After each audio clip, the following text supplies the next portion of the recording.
let's begin by showing you at home how these doctors handle trauma. Trauma surgeons get called into emergency surgery at any time. KTV's Taylor Deckard shares the journey of one young Siouxland woman who is on this after a serious accident. Tonight, she continues to recover from the injuries she suffered. Of course, it was living a nightmare. Your life can change at a moment's notice. That's what happened to 24-year-old Angie Lopez. In November of last year, she was getting ready to go out and hang out with some friends downtown. Her dad drove her to 4th Street where she was getting out of her vehicle. That's when she got struck by a motorcycle. She was brought to Mercy One with a severe traumatic brain injury. I was on call that night, and so I got called. We ended up doing emergency surgery on her immediately. She didn't have to go to Sioux Falls or Omaha. She stayed right here in Sioux City. Her life in the hands of Dr. Klopper, working at a level 2 trauma center. She had severe bruising on the left side of her brain, the left hemisphere of her brain, and along with that, a lot of brain swelling, and it's the brain swelling that becomes the life-threatening part of the head injury. We did an operation to remove part of her skull, create room for the brain to swell. She was closely monitored for weeks in the intensive care unit on a ventilator for a week. As an older brother, you want to protect your little sister. In the blink of an eye, your life can just change. Our life did.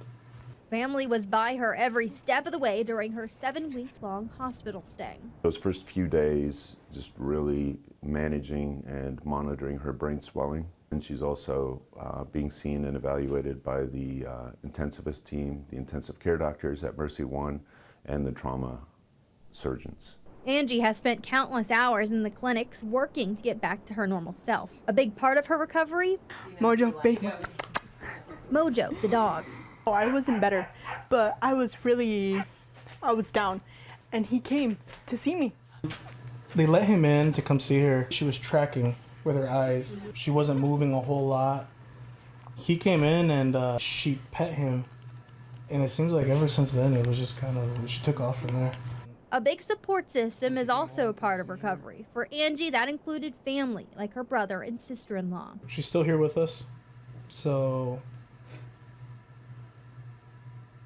that's the biggest blessing I think we all have right now is having my sister still here with us. Angie now wants to change her career path to be a physical therapist. She saw younger kids while going through rehab and care. Now she wants to help them since she relates to their pain. I hope I'm going back to school after this, after I get my head fixed. I'm going to go back to Omaha. I just saw her recently. She's doing very well. She's come a long way, and she's still recovering. Every day is a little bit better. Every time I had a question for them, I could ask them. Angie is still at home in South Sioux City recovering. Her ICU nurse has a special message to Angie. I'm just so proud of her. Like,